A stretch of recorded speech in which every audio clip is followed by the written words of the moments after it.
I just lost my job and my $1,000 emergency fund lasted 3 days. I was broke. Panicked. Meet Sarah, 28, earning $45K a year, living in New York City. She's struggling to pay her bills, with a credit card debt of $2,500. Sarah's problem was she followed the $1,000 emergency fund rule. She thought it was enough. But when her car broke down, she needed $1,500 for repairs. She went further into debt. 60% of Americans can't afford a $1,000 emergency. This is a crisis. Sarah's monthly expenses were $3,500. Rent was $1,800. Food and transportation, $800. Utilities, $200. Entertainment, $100. Debt repayment, $500. She had no savings. The average American saves just 7.5% of their income.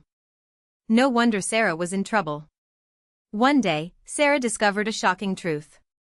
The $1,000 emergency fund rule was created in 1990. Inflation has risen 114% since then. So, $1,000 in 1990 is equivalent to $2,140 today. Meet David, a financial expert who says the rule is outdated. He recommends saving 3 to 6 months' worth of expenses. Sarah decided to take control. She cut her expenses by 10%.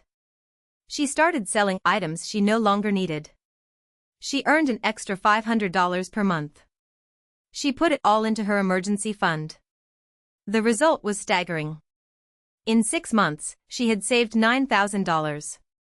She paid off her debt and had a cushion. The average American household has $41,000 in debt. But Sarah was debt-free.